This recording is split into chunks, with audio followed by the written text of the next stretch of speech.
Greetings, fellow Twihards. Well, time to take a look at the Twilight film series, beginning with, of course, Twilight. So, here we go. Bella Swan, a 17-year-old outcast, leaves Phoenix, Arizona, and moves to Forks, a small town located on Washington State's Olympic Peninsula, to live with her father, Charlie, the town's police chief. Her mother, Renee, is married to Phil, a minor league baseball player whose career often keeps the couple on the road. Bella becomes reacquainted with Jacob Black, a Native American teen who lives with his father, Billy, on the Quileute Indian Reservation near Forks. Bella makes friends at her new high school, but finds the mysterious and aloof Collins siblings particularly intriguing. Bella is seated next to Edward Cullen in biology class on her first day, but he seems repulsed by her. After a week's absence from school, Edward returns and socializes normally with Bella. A few days later, Bella is nearly struck by a skidding van in the school parking lot. Edward instantaneously covers a distance of over 30 feet, putting himself between Bella and the van, stopping it with only his hand. He subsequently refuses to explain his actions to Bella and warns her against befriending him. Jacob tells Bella about a long-standing animosity between the Cullens and the Quileutes, and says the Cullens are not allowed on the reservation. After much research, Bella concludes that Edward has mysterious powers that resemble a vampire's. He eventually confirms this, but says that he and the other Cullens only consume animal blood. The pair fall in love, and Edward introduces Bella to his vampire family. Carlisle Cullen, the family patriarch, is a doctor at the Forks Hospital. Esme is Carlisle's wife and the family matriarch. Alice, Jesper, Emmett, and Rosalie are their informally adopted children. The family's reaction to Bella is mixed, concerned that the family secret could be exposed. Edward and Bella's relationship is jeopardized when three nomadic vampires, James, Victoria, and Laurent, arrive in the Forks area. They are responsible for a series of deaths being investigated as animal attacks. James, a tracker vampire with incredible hunting instincts, is excited by Bella's scent and becomes obsessed with hunting her for sport. Edward and the other Cullens protect Bella, but James tracks her to Phoenix, where she is hiding with Jasper and Alice. James lures Bella into a trap at an old ballet studio. He attacks Bella and infects her with vampire venom. Edward arrives and, after a ferocious battle, subdues James just as other Cullens arrive. Alice, Emmett, and Jasper kill James, decapitating and burning him, as Edward removes the venom from Bella's wrist, preventing her from becoming a vampire. In the aftermath, Bella has suffered a broken leg and is hospitalized. Upon returning to Forks, Edward accompanies Bella to the high school prom, where he refuses her request to transform her into a vampire. They are unaware that James's maid, Victoria, is secretly watching them, plotting revenge for her lover's death. Bum bum bum. And now into the production of this movie, beginning with the development. Stephenie Meyer's paranormal romance novel Twilight was originally optioned by Paramount Pictures MTV Films in April 2004, but the screenplay that was subsequently developed was substantially different from its source material. When Summit Entertainment reinvented itself as a full-service studio in April 2007, it began development of a film adaptation anew, having picked up the rights from Paramount, who coincidentally had made an unrelated film with the same title in 1998 as in a turnaround. The company perceived the film as an opportunity to launch a franchise based on the success of Meyer's book and its sequels. Catherine Hardwicke was hired to direct the film, and Melissa Rosenberg was hired to write the script in mid-2007. Rosenberg developed an outline by the end of August, and collaborated with Hardwicke on writing the screenplay during the following month. Rosenberg said Hardwicke, quote, was a great sounding board and had all sorts of brilliant ideas. I'd finish off scenes and send them to her and get back her notes. Due to the impending Writers Guild of America strike, Rosenberg worked full-time to finish the screenplay before October 31st. In adapting the novel, she had to condense a great deal. Some characters from the novel were not featured in the screenplay, whereas some characters were combined into others. Our intent all along was to stay true to the book, Rosenberg explained, and had to do less with adapting it word for word and more with making sure the characters' arcs and emotional journeys are the same. Hardwicke suggested the use of voiceover to convey Bella's internal dialogue, since the novel was told from her point of view, and she sketched some of the storyboards during pre-production. And now into the adaptation from source material. The filmmakers behind Twilight worked to create a film that was as faithful to the novel as they thought possible when converting the story to another medium. Producer Greg Moradian said, quote, "It's very important to distinguish that we're making a separate piece of art that obviously is going to remain very, very faithful to the book. At the same time, we have a separate responsibility to make the best movie you can make." To ensure faithful adaptation, Meyer was kept very involved in the production process, having been invited to visit the set during filming and even asked to give notes on the script and on a rough cut of the film.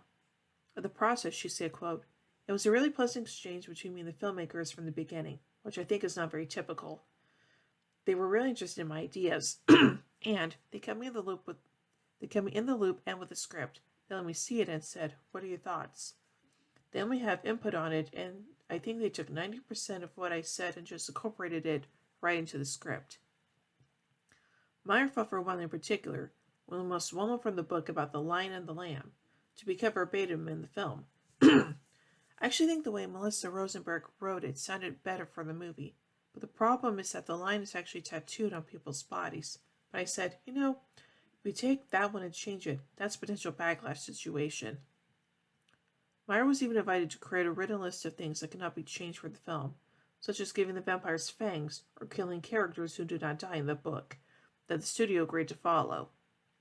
The consensus among critics is that the filmmaker succeeded in making a film that is very faithful to its source material, while reviewers stating that, with few exceptions, Twilight the movie is inerrantly faithful to the source without being hamstrung by it. However, as is often the case with film adaptations, differences do exist between the film and the source material. Certain scenes from the book were cut from the film, such as a biology room scene where Bella is classed as blood typing. Harburg explains, quote, "Well, the book is almost 500 pages. You have to do the sweet condensed milk version of that. We're going to have 2 scenes of biology. The first time they're in there, and then the second time when they connect. For a film, when you condense, you don't want to keep going back to the same setting over and over, so that's not in there." The settings of certain conversations of the book were also changed to make the scenes more visually dynamic on screen, such as Bella's revelation that she knows Edward is a vampire. This happens in a meadow in the film instead of in Edward's cars in the novel. A biology field trip scene is added to the film to condense the moments of Bella's frustration at trying to explain how Edward saved her from being crushed by a van. The villainous vampires are introduced earlier in the film than in the novel. Rosenberg said that, quote, "You don't really see James and the other villains until to the last quarter of the book, which really won't work for a movie. You need ominous tension right off the bat. We need to see them in that impending danger from the start, and so I had to create a backstory for them, what they're up to flesh them out a bit as characters." Rosenberg also combines some of the human high school students, with Lauren Mallory and Jessica Staley in the novel, becoming the character of Jessica in the film, and a compilation of a couple of different human characters being Eric Yorkie. About these variances from the book, Radian stated, quote, "I think we did a really judicious job of distilling the book. Our greatest critic, Stephanie Meyer, loves the screenplay and tells me that we made all the right choices in terms of what to keep and what to lose. Invariably, you're going to lose bits and pieces that certain members of the audience are going to desperately want to see, but there's just a reality that we're now making Twilight, the book, the movie." And now on to casting. Kristen Stewart was on the set of Adventureland when Hardwick visited her for an informal screen test that captivated the director. Hardwick had trouble finding an actor otherworldly enough to play Edward Cullen. Then she got a call about a guy in London. "I looked at a couple of pictures and I was like, I'm not sure," Hardwick says. He had been fired from his last job, he was unemployed, he was in debt. Pattinson flew to Los Angeles on his own time to read with Stewart. Shiloh Fernandez, Jackson Rathbone, Ben Barnes, and Robert Pattinson were the final 4 up for the role of Edward. Meyer had imagined Henry Cavill in the role while she was writing the book, but he was deemed too old by the time production began.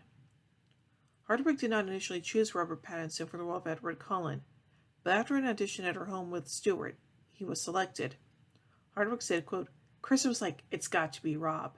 She felt connected to him from the first moment, the electricity or love at first sight or whatever it is. Hardwick gave him the part, but he had to make a promise. You've got to realize that Kristen is 17 years old, Hardwick told him. She's underage. You got to focus, dude, or you're going to be arrested. I don't even swear on a stack of Bibles. Pattinson was not familiar with the novel series prior to his screen test, but read the books later on. Meyer allowed him to view a manuscript of the unfinished Midnight Sun, which chronicles the events in Twilight from Edward's point of view. Fan reaction to Pattinson's casting as Edward was initially negative. Rochelle Lefebvre remarked that every woman had their own Edward that they had to let go of before they could open up to him, which they did. Meyer was excited and ecstatic in response to the casting of the two main characters. She expressed interest in having Emily Browning and Henry Cavill cast as Belle and Edward, respectively, prior to pre-production. Okay, then. Henry Cavill, Meyer's original choice for Edward, turned down the role of Carlisle. Peter Fetchinelli was not originally cast as Carlisle Cullen. Hardwick liked me, but there was another actor that the studio was pushing for, Fetchinelli said. For unknown reasons, that actor was not able to play the part and Fetchinelli was selected in his place. The choice of Ashley Greene to portray Alice Cullen was a subject of fan criticism due to Greene being 7 inches or 18 centimeters taller than her character as described in the novel. Meyer also stated that Rachel Lee Cook resembled her vision of Alice. Nikki Reed had previously worked with Hardwick on 13, which they wrote together, and Lords of Dogtown. Reed commented, quote, I don't want to say it's a coincidence, because we do work well together, and we have a great history. I think we make good work, but it's more that the people that hire Hardwick to direct a film of theirs have most likely seen her other work. Kellen Lutz was in Africa shooting the HBO miniseries Generation Kill when the auditions for the character of Emma Cullen were introduced. The role had already been cast by the time that production ended in December 2007, but the actor who had been selected fell through.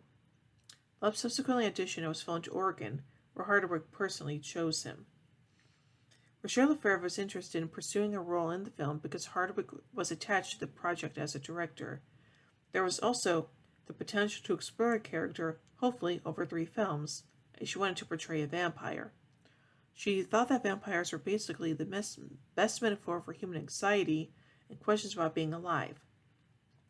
Christian Serratos initially auditioned for Jessica Stanley, but she fell totally in love with Angela after reading the novels and successfully took advantage of a later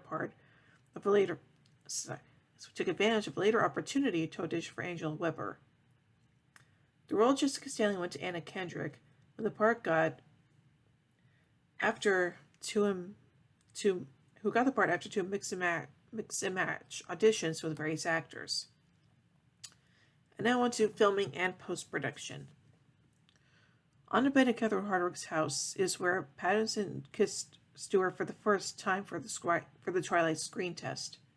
The bed made Pattinson who he is right now, says Reed. That's also where Hardwick auditioned Evan Rachel Wood when she had got her into her bed with Nikki Reed for the film 13. When I was about her lair, Hardwick says, quote, NTV came and did an episode in my house filming the bed. It's legendary. Principal photography took 44 days after more than a week of rehearsals and completed on May 2, 2008. Similar to her directorial debut 13, Hardwick opted for an extensive use of handheld cinematography to make the film feel real. Meyer visited the production set 3 times and was consulted on different aspects of the story. She also has a brief cameo in the film. Cast members who portrayed vampires avoided sunlight to make their skin pale, though makeup was also applied for that effect, and wore contact lenses. We did the golden color because the Cullens have those golden eyes, and then when we're hungry, we have to pop the black ones in, Fetchinelli explained. Those who participated in rehearsals with the dance choreographer and observed the physicality of different panthera to make their bodily movements more elegant. Scenes were primarily filmed in Portland, Oregon. Stunt work was done mainly by the cast. Excuse me. The fight scene between Gigante and Pattinson's characters in Ballet Studio, which was filmed during the first week of production, involved a substantial amount of wire work because the vampires in the story have superhuman strength and speed. Gigante incorporated mixed martial arts fighting moves in this sequence, which involved chicken and honey as substitutes for flesh. Bella, the protagonist, is unconscious during these events, and since the novel is told from her point of view, such action scenes are illustrative and unique to the film. Pattison noted that maintaining one's center of gravity is difficult during wire work because you have to really fight against it as well as letting it do what it needs to do. Lefebvre found the experience disorienting since forward motion was out of her control. Instead of shooting at Forks High School itself, scenes taking place at the high school were filmed at Kamala High School and Madison High School. Other scenes were filmed in St. Helens, and Hardwick conducted some reshooting in Pasadena, California in August. Twilight was originally scheduled to be theatrically released in the United States on December 12, 2008, but its release date was changed to November 21st after Harry Potter and the Half-Blood Prince was rescheduled for an opening in July 2009. Two teaser trailers, as well as some additional scenes, were released for the film, as well as a final trailer, which was released on October 9th. A 15-minute excerpt of Twilight was presented during the International Rome Film Festival in Italy. The film received a rating of PG-13 from the Motion Picture Association of America for some violence and a scene of sensuality. And now finally onto the music. The score for Twilight was composed by Carter Burwell, with the rest of the soundtrack chosen by music supervisor Alexander Pastavas. Meyer was consulted on the soundtrack, which includes music by Muse and Linkin Park, bands she listened to while writing the novels. The original soundtrack was released on November 4th, 2008 by Chop Shop Records in conjunction with Atlantic Records. It debuted at number 1 on the Billboard 200. Nice! So overall, this is a pretty good start to the Twilight film series, and yeah, it's just pretty darn good. So overall, I give the first Twilight movie 4 vampire fangs out of 5. Well, tomorrow we take a look at the Twilight Saga New Moon. So, until then, see you everybody.